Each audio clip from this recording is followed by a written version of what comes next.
வணக்கம். மின்னல் 24 செய்திகளின் இன்றைய நாளிற்கான செய்தி தொகுப்பு. செய்தி ஆசிரியர் சபீனா சோமசுந்தரம்.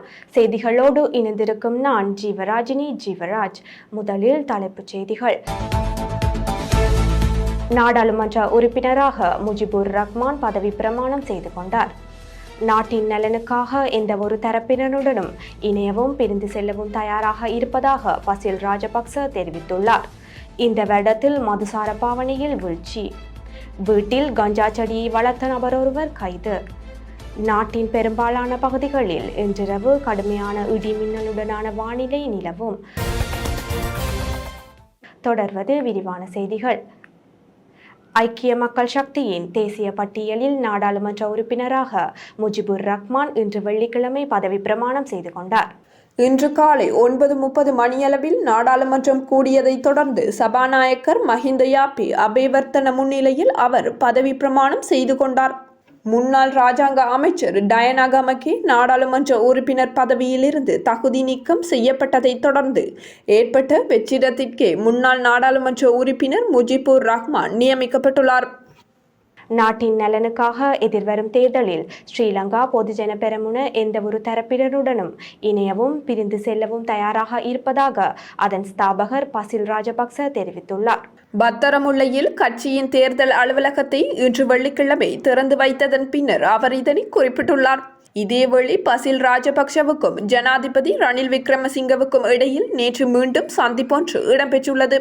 எதிர்கால அரசியல் செயற்பாடுகள் தொடர்பில் இருவருக்கும் இடையில் இடம்பெற்ற 6வது சந்திப்பு இதுவாகும். குறித்த சந்திப்பில் கலந்துரையாடப்பட்ட விடயங்கள் தொடர்பில் இதுவரையில் எந்த தகவலும் வெளியாகவில்லை என்பது குறிப்பிடத்தக்கது. தற்போது நடைபெற்று வரும் கல்வி பொது தராதர சாதாரண தர பரீட்சையில் இடம்பெற்ற முறைகேடு தொடர்பில் குற்றப்புலனாய்வு திணைக்களத்தில் இன்று வெள்ளிக்கிழமை முறைப்பாடு செய்யவுள்ளதாக பரீட்சைகள் ஆணையாளர் நாயகம் அமித் ஜெயசுந்தர தெரிவித்துள்ளார். கொழும்பில் உள்ள 2 பரீட்சை நிலையங்களிலும் ஹசலக்க பிரதேசத்தில் உள்ள ஒரு பரீட்சை நிலையத்திலும் இந்த முறைகேடுகள் இடம்பெற்றுள்ளன. நேற்றைய தினம் வியாழக்கிழமை வழங்கப்பட்ட ஆங்கில வினாத்தாளை சில மாணவர்கள் தமது கையடக்க தொலைபேசிகளை பயன்படுத்தி புகைப்படம் எடுத்து மற்றுமொரு தரப்பினருக்கு அனுப்பி அதற்கு விடைகளை பெறும் முயற்சியில் ஈடுபட்டுள்ளனர். இதன்போது குறித்த மாணவர்களின் கையடக்க தொலைபேசிகளை கைப்பற்றியுள்ளதாக பரீட்சை திணைக்களம் தெரிவித்துள்ளது. இது குறித்து பரீட்சை நிலையங்கள் அமைந்துள்ள பகுதிகளில் உள்ள போலீஸ் நிலையங்களில் முறைப்பாடு செய்யப்பட்டுள்ளதாக பரீட்சைகள் ஆணையாளர் நாயகம் அமித் ஜெயசுந்தர குறிப்பிட்டுள்ளார். கடந்த வருடத்தை காட்டிலும் இந்த வருடத்தின் தமிழ் சிங்கள புத்தாண்டு கொண்டாட்டத்தின் போது மதுசார பாவனையில் வீழ்ச்சி ஏற்பட்டுள்ளதாக தெரிவிக்கப்பட்டுள்ளது. மதுசாரம் மற்றும் போதைப்பொருள் தகவல் நிலையம் நாடளாவிய ரீதியில் மேற்கொண்ட ஆய்வொன்றில் இந்த விடயம் தெரியவந்துள்ளது. குறித்த ஆய்வுக்காக நாடளாவிய ரீதியில் 415 பேரிடம் தகவல்கள் பெறப்பட்டுள்ளதுடன் அவர்களில் 192 பேர் பெண்களும் அடங்குவர் என மதுசார மற்றும் போதைப்பொருள் தகவல் நிலையம் விடுத்துள்ள அறிக்கையில் தெரிவிக்கப்பட்டுள்ளது.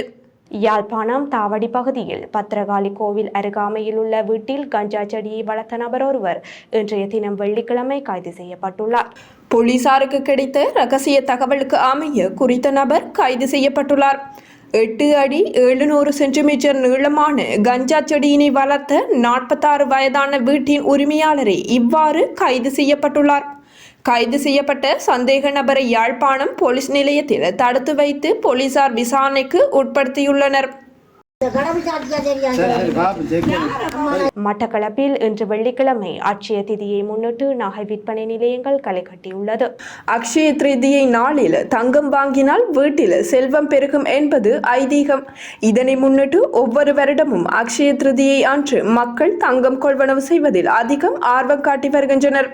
அதன்படி மட்டக்களப்பு நகர் பகுதியில் உள்ள நகை விற்பனை நிலையங்களில் மக்கள் தங்கம் கொள்வனவு செய்வதில் மும்முரமாக ஈடுபட்டிருப்பதை அவதானிக்கக்கூடியதாக இருந்தது.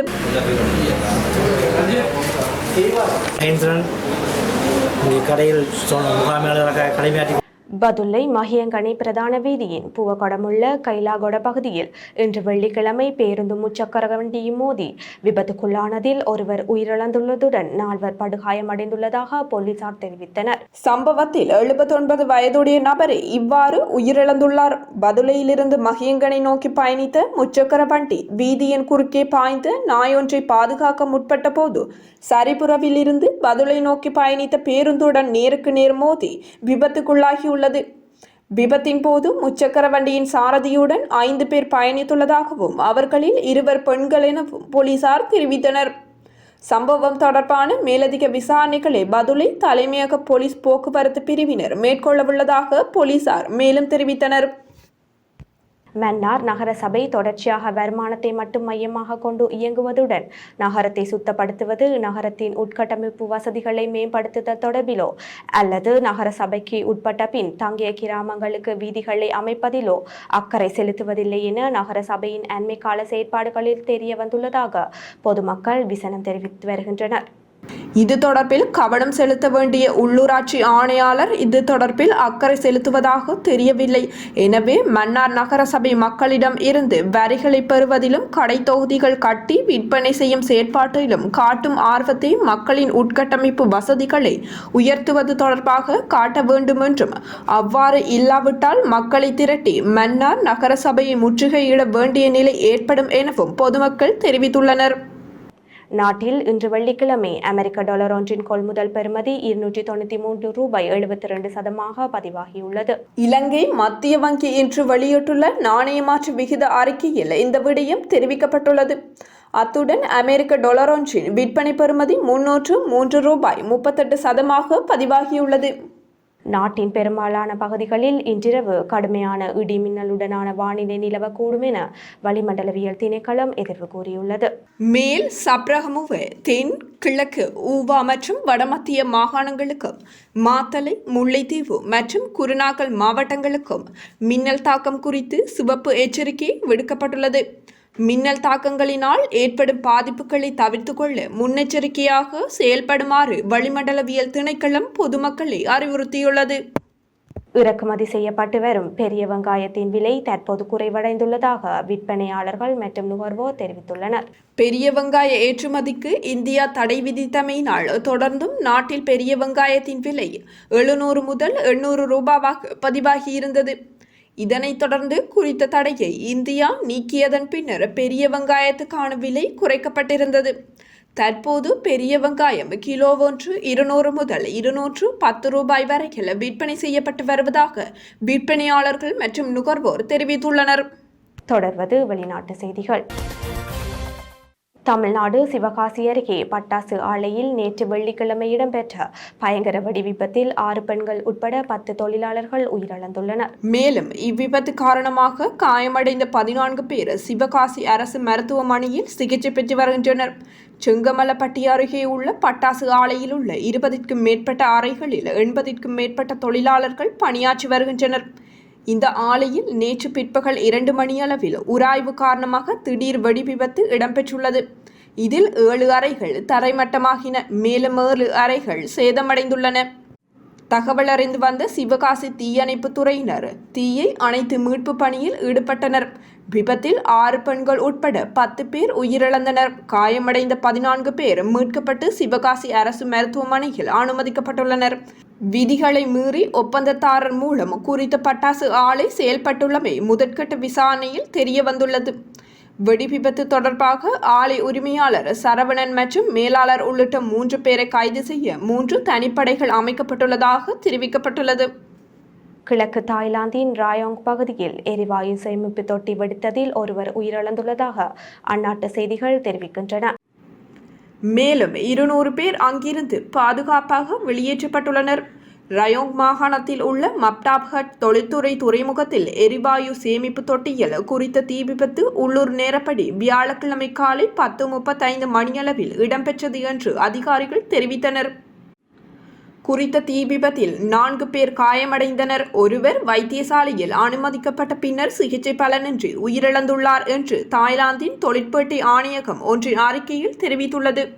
செனகலில் 85 பேரை ஏற்றிச் சென்ற போயிங் 737 என்ற விமானம் தீப்பிடித்து ஓடுபாதையிலிருந்து சறுக்கி விழுந்ததில் விமானி உட்பட 10 பேர் காயமடைந்துள்ளனர். இந்த சம்பவம் செனகல் தலைநகர் டகாரில் இருந்து 50 கிலோமீட்டர் தொலைவில் உள்ள பிளேஸ்டியான்கே சர்வதேச விமான நிலையத்தில் புதன்கிழமை இடம்பெற்றதாக அந்நாட்டு போக்குவரத்து அமைச்சர் தெரிவித்துள்ளார். எரிந்த விமானத்தில் இருந்த பயணிகள் வெளியேற்றப்பட்டதோடு விமானம் தீப்பிடித்ததால் மக்கள் பீதியடைந்துள்ளனர். டிரான்ஸ் ஏர் விமான நிலையத்தின் செனகல் விமான சேவைக்கு சொந்தமான விமானம் 79 பயணிகள் 2 விமானிகள் மற்றும் 4 கேபின் ஊழியர்களுடன் அயல் நாடான மாலியில் உள்ள பமாகோவிற்கு சென்றபோதே விபத்து ஏற்பட்டுள்ளது. குறித்த விமானம் தீப்பிடித்து ஓடுபாதையிலிருந்து சறுக்கியதற்கு என்ன காரணம் என்பது தெரியவில்லை. காயமடைந்தவர்கள் வைத்தியசாலையில் சிகிச்சை பெற்று வருவதாக அந்நாட்டு போக்குவரத்து அமைச்சர் தெரிவித்துள்ளார்.